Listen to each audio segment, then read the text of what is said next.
வணக்கம். தாய்நாட்டு செய்திகளுடன் நான் நிரோஷன்.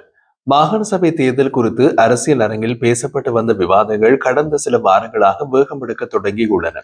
நாடாளுமன்ற உறுப்பினர் அர்ஜுனா தமது நோக்கம் நாடாளுமன்ற உறுப்பினராக இருப்பதல்ல, வடக்கு மாகாண சபையில் போட்டியிட்டு முதலமைச்சராக வருவதுதான் என்று கூறியிருந்தார்.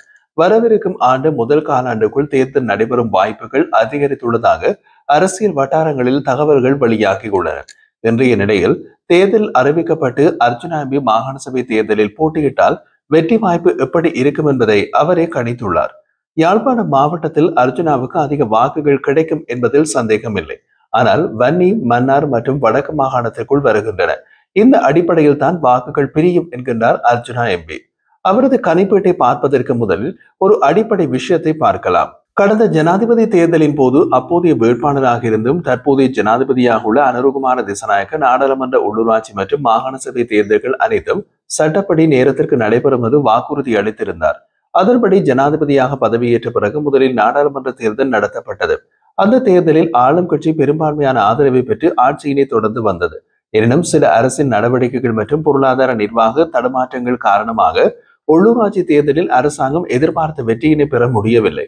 இந்த நிலையில் மாகாண சபை தேர்தல் திட்டமிட்டே தாமதப்படுத்தப்படுகிறது என்ற குற்றச்சாட்டுகள் எதிர்க்கட்சியால் முன்வைக்கப்பட்டு வருகின்றன. ஆனால் அரசாங்கம் இதுவரை புதிய தேர்தல் முறைமையிலா அல்லது பழைய முறைமையிலா தேர்தலை நடத்துவது என்ற முடிவை எடுக்கவில்லை. தேர்தல்கள் ஆணைக்குழு இதனை உறுதிப்படுத்திக் கொள்வதோடு தேர்தலை நடத்த தயாராக உள்ளோம், தேர்தல் முறைமை குறித்த தீர்மானம் அரசாங்கத்தால் எடுக்கப்பட வேண்டும் என்றும் தெரிவித்துள்ளது. இதன் அடிப்படையில் மாகாண சபை தேர்தல் அடுத்த ஆண்டின் ஆரம்பத்தில் பெரும்பாலும் மார்ச் மாதம் நடைபெறலாம் என்று அரசியல் வட்டாரங்களில் வலியுறுத்தப்படுகிறது. தேர்தல் நெருங்கும் சூழலில் ஸ்ரீலங்கா பொதுஜன பெரமுன, ஐக்கிய மக்கள் சக்தி மற்றும் ஐக்கிய தேசிய கட்சி உள்ளிட்ட பிரதான கட்சிகள் தங்கள் தேர்தல் பிரச்சார பணிகளை தீவிரப்படுத்தி வருகின்றன. அவற்றில் ரணில் விக்ரமசிங்க தலைமையிலான ஐக்கிய தேசிய கட்சியும் சஜித் பிரேமதாச தலைமையிலான ஐக்கிய மக்கள் சக்தியும் சில பகுதிகளில் பரஸ்பர இணக்கப்பாடுகளுடன் தேர்தலை எதிர்கொள்ளலாம் என்று அரசியல் வட்டாரங்கள் தெரிவிக்கின்றன. இதனிடையே வடக்கு மாகாணத்தை சேர்ந்த தமிழ் அரசியல் கட்சிகளும் மாகாண சபை தேர்தலை எவ்வாறு எதிர்கொள்வது என்பதற்கான ஆலோசனைகளை தொடங்கியுள்ளன. யாழ்ப்பாணத்தில் சமீபத்தில் நடைபெற்ற முக்கிய கூட்டம் ஒன்றில் முன்னாள் வடக்கு கிழக்கு மாகாண முதலமைச்சர் வரதராஜ பெருமாள் தலைமையிலே பல தமிழ் கட்சி தலைவர்கள் கலந்து கொண்டனர். இந்த கூட்டம் வடக்கு மாகாண சபை தேர்தலை தமிழ் கட்சிகள் ஒன்றிணைந்து எதிர்கொள்ளும் வழிமுறையை ஆராயும் நோக்கத்துடன் ஏற்பாடு செய்யப்பட்டதாக கூறப்படுகின்றது. கூட்டம் சுமார் 2 மணி நேரம் நீடித்ததாகவும் அதில் பல முக்கிய அரசியல் தலைவர்கள் கலந்து கொண்டதாகவும் தகவல்கள் தெரிவிக்கின்றன. கூட்டத்தில் ஈழ மக்கள் புரட்சிகர விடுதலை முன்னணியின் தலைவர் சுரேஷ் பிரேமச்சந்திரன், தமிழீழ மக்கள் விடுதலை கழகத்தின் தலைவர் தர்மலிங்கம் சித்தார்த்தன், தமிழீழ விடுதலை இயக்க தலைவர் மற்றும் நாடாளுமன்ற உறுப்பினர் செல்வம் அடைக்கலநாதன், சமத்துவ கட்சி தலைவர் முருகேச சந்திரகுமார், ஜனநாயக போராளிகள் கட்சி தலைவர் வேந்தன் உள்ளிட்டோர் கலந்து கொண்டனர். எனினும் தமிழ் மக்கள் கூட்டணிக்கு அழைப்பு விடுக்கப்பட்டிருந்த போதிலும் அவர்கள் கூட்டத்தில் பங்கேற்கவில்லை. அதே போல இலங்கை தமிழரசு கட்சியின் பதில் செயலாளர் எம் ஏ சுமந்திரன் கலந்து கொள்வதாக அறிவித்திருந்த போதிலும் அவரும் கூட்டத்தில் இடம்பெறவில்லை என்று தெரிய வந்துள்ளது. வடமாகாணம் உள்ளிட்ட தமிழ் அரசியல் வட்டாரங்களில் நடந்து முடிந்த நாடாளுமன்ற தேர்தலில் தேசிய கட்சிகளை சேர்ந்த வெள்ளை வேட்டி அரசியல்வாதிகள் பலர் மக்களால் விரட்டப்பட்டு வீட்டுக்கு அனுப்பப்பட்டிருந்தார்கள். அதன் காரணமாக வரவிருக்கும் மாகாண சபை தேர்தல் தமிழ் மக்களின் அல்லது தமிழ் அரசியல்வாதிகளின் அரசியல் திசையை தீர்மானிக்க முக்கிய தருணமாக கருதப்படுகிறது. தமிழ் கட்சிகள் ஒன்று சேர்ந்து ஒரே நிலைப்பாட்டில் போட்டியிடுமா அல்லது தனித்தனி அணிகளாக பிரிந்திருப்பார்களா என்பதுதான் தற்போதைய முக்கியமான கேள்வியாக இருக்கின்றது. அரசியல் வட்டாரங்களின் கூற்றுப்படி அடுத்த சில வாரங்களில் வடமாகாண தமிழ் கட்சிகளிடையே மேலும் ஆலோசனைகள் நடைபெற வாய்ப்பு உள்ளது. அதன்பின் ஒருமித்த முடிவை எடுத்து தேர்தல் முன்னேற்பாடுகள் தொடங்கப்படும் என்றும் எதிர்பார்க்கப்படுகின்றது. இது தொடர்பாக கருத்து தெரிவித்த அர்ஜுனா, கடந்த மாகாண சபை தேர்தலில் சமூகத்தின் ஒரு வழிகாட்டியா இருந்த நீதியரசர் ஒருவரை முதலமைச்சர் வேட்பாளராக கொண்டு வந்த போது வடக்கு சமூகம் பல்வேறு எதிர்பார்ப்புகளை கொண்டிருந்தது. ஆனால் அது பொய்யாகி போயிருந்தது. மாகாண சபை ஒரு அரசாங்கம் அல்லது நாடாளுமன்றம் என்பது ஒருவரை நம்பி இருக்கக்கூடிய பகுதி அல்ல. உதாரணமாக ஜனாதிபதி அனுருகுமார திசாநாயக்க நம்பிக்கைக்குரியவராக இருந்தாலும் அவரது அரசாங்கத்தில் இருப்பவர்கள் செய்கின்ற ஒரு சில விஷயங்கள் ஜனாதிபதி செய்யும் விடயங்களை நீர்த்து போக்க செய்யும் அளவுக்கு இருக்கின்றது.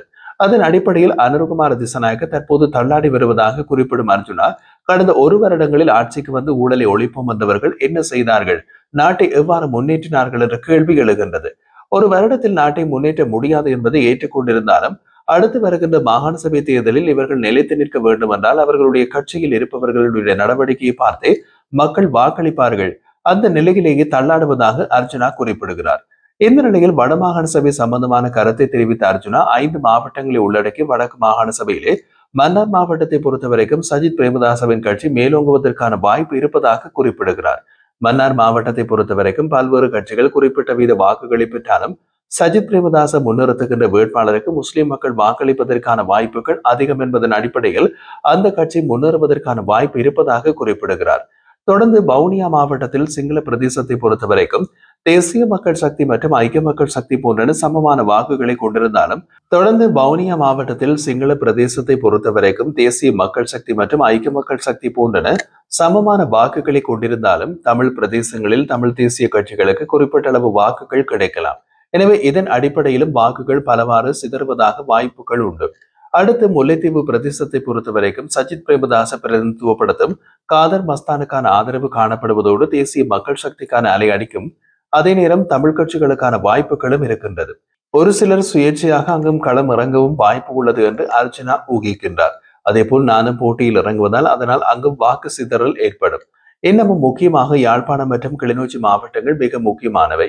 கிளிநொச்சியை பொறுத்தவரைக்கும் ஸ்ரீதரன் சார்ந்த தரப்புக்கு 40% மேலான வாக்குகள் கிடைக்கும். அதே நேரம் தேசிய மக்கள் சக்தி மற்றும் தான் போட்டியிடும் இடத்து தமக்கும் கிட்டத்தட்ட சம வாக்குகள் கிடைக்கலாம் என்று அவர் கூறினார். அதே மாதிரி யாழ்ப்பாணத்திலும் இதே நிலைமை, அதாவது வாக்கு சிதறல்கள் தான் பெருமளவில் வாய்ப்புகள் காணப்படுவதாக அர்ஜுனா சுட்டிக்காட்டினார். ஒட்டுமொத்தமாக பார்த்தால் கட்சிகள் என்ற அடிப்படையில் தமிழரசு கட்சி, தேசிய மக்கள் சக்தி, ஜனநாயக தமிழ் தேசிய கூட்டணி, ஐக்கிய மக்கள் சக்தி, அதனைத் தொடர்ந்து என்னுடைய கட்சி போன்றன ஒரு அணியாக நிற்கப் போவதாக குறிப்பிடுகிறார். எனவே ஏனைவையாக இளமக்கள் ஜனநாயக கட்சி மற்றும் விக்னேஸ்வரன் ஐயாவின் கட்சி போன்றவற்றுக்கும் குறிப்பிட்ட அளவு வாக்குகள் கிடைக்கும். இந்த நிலையில் வாக்கு சிதறல்கள் பொதுவாக காணப்படும் இடத்து தமிழ் கட்சிகள் ஒன்றிணைந்து நின்றால் அவர்களுக்கும் எனக்கும் இடையில் ஒரு போட்டி நிலைமை உண்டாகும் என்றார். இவை கட்சி அடிப்படையில் ரீதியில் பார்க்கப்பட்டவையாக இருக்கும் நிலையில் கொள்கை அடிப்படையில் பார்த்தால் தேசிய மக்கள் சக்தியின் ஊழல் எதிர்ப்பு அலை, தமிழ் தேசிய கட்சிகளின் தமிழ் தேசிய அலை மற்றும் மூன்றாவதாக அவர்களை எதிர்த்து தான் இருப்பதாகவும் அர்ஜுனா சுட்டிக்காட்டுகின்றார்.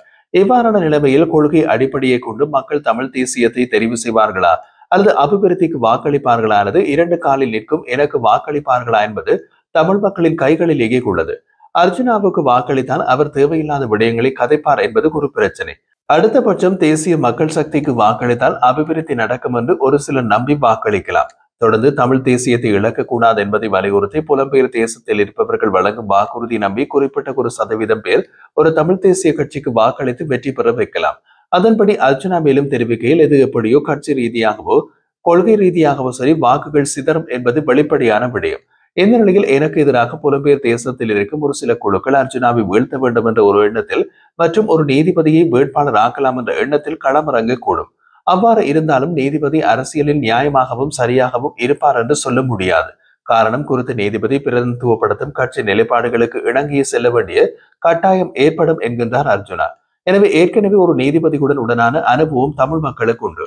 அதே போல் அர்ஜுனாவுடனான ஒரு அனுபவமும் தமிழ் மக்களுக்கு உண்டு. அதே போல் தேசிய மக்கள் சக்தியுடன் சொன்னதையும் செய்தார்களா என்ற ரீதியில் ஒரு அனுபவம் தமிழ் மக்களுக்கு உண்டு. எனவே இங்கேதான் மக்கள் யாருக்கு வாக்களிப்பது என்று மிகப்பெரிய குழப்பத்திற்குள் தள்ளப்படுகிறார்கள் என்றார் அர்ஜுனா.